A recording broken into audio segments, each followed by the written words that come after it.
క్రీస్తు సాక్షిగా ఉండాలట. పాట ఒకటి ఉంది కదా, క్రీస్తు సాక్షిగా నీవు, విన్నారా పాట? క్రీస్తు సాక్షిగా నీవు ఉంటావా? ఎక్కడ? అన్ని జనుల మధ్య నేను దానికి సాక్షిని అన్నట్లు ప్రతి ఒక్కరూ సాక్ష్యం చెప్పాలి యేసు ప్రభు గురించి. ఆయనకి ఇష్టలుగా బతకాలి. ఒట్టి చేతులతో ఆయన దగ్గరికి వెళ్ళకూడదు. ఒకరినైనా రక్షించాలి. అగ్నిలో నుండి లాగినట్లు కొందరినైనా రక్షించండి అన్నాడు యోధా పత్రికలో.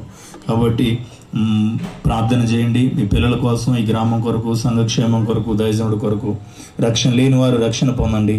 రక్షణ పొందిన వాళ్ళు పరిశుద్ధాత్మ శక్తి కొరకు ప్రార్థన చేయండి. యోధా పత్రికలో రాసినట్లు పరిశుద్ధాత్మలో ప్రార్థన చేయొచ్చు, మిమ్మల్ని మీరు కట్టుకొనొచ్చు. ఎందుకంటే మనం ఆత్మీయంగా బలవంతులై ఉండాలి. గాలి గూగే రెల్లులాగా ఒకవేళ ఉంటే వాళ్ళు అబద్ధాలు చెప్పి మిమ్మల్ని చర్చికి రమ్మన్నారు, పోమాకనని, అవునా అట్లా అన్నారా అని ఇలా మోసపోయే ప్రమాదం ఉంది. కాబట్టి మిమ్మల్ని మీరు ఆత్మీయతలో కట్టుకోండి. దేవుణ్ణి స్తుతించడం మంచిది. చాలా పనులు ఉన్నాయి ఈ లోకంలో. బైబిల్లో ఏముందంటే యెహోవాను స్తుతించడం మంచిది. దైవజనుడు ఇంటికి రావటం చాలా మంచిది. ఒక ఆశీర్వాదం కొరకు కొర్నేలి గురించి రాసినప్పుడు బైబిల్లో అంటాడు, నువ్వు వచ్చింది చాలా మంచిది అంటాడు అపోస్తలుల కార్యం 11:14. కాబట్టి దేవుణ్ణి స్తుతించడం మంచిది. సంగీతాలతో దేవుణ్ణి ప్రార్థించడం మంచిది. దేవుణ్ణి ప్రకటించడం మంచిది. వంచకులైన మనల్ని రక్షించిన యేసయ్య మంచివాడు కాబట్టి ఆయన మంచివాడు. ఆయన అన్నాడు, మోసేసుతో చెప్పాడు, నా మంచితనం అంతా నేను నీకు చూపించదను. ఏం చూపిస్తాడట? ఒకసారి చెప్పండి, అయిపోయింది. కానీ ఏం చూపిస్తాడంట? నా మంచితనం అంతా నేను నీకు చూపించదని. ఎంత మంచివాడు! మన ఓ మించినంత మంచివాడు.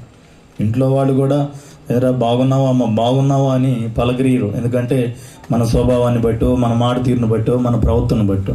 కానీ వాళ్ళ ఎవరో ఒకరు కనపడితే ఒకరికొకరు ఏం చెప్పుకుంటున్నారు? వందనాలు చెబుతున్నారు. అంత పెద్ద కలెక్టరా?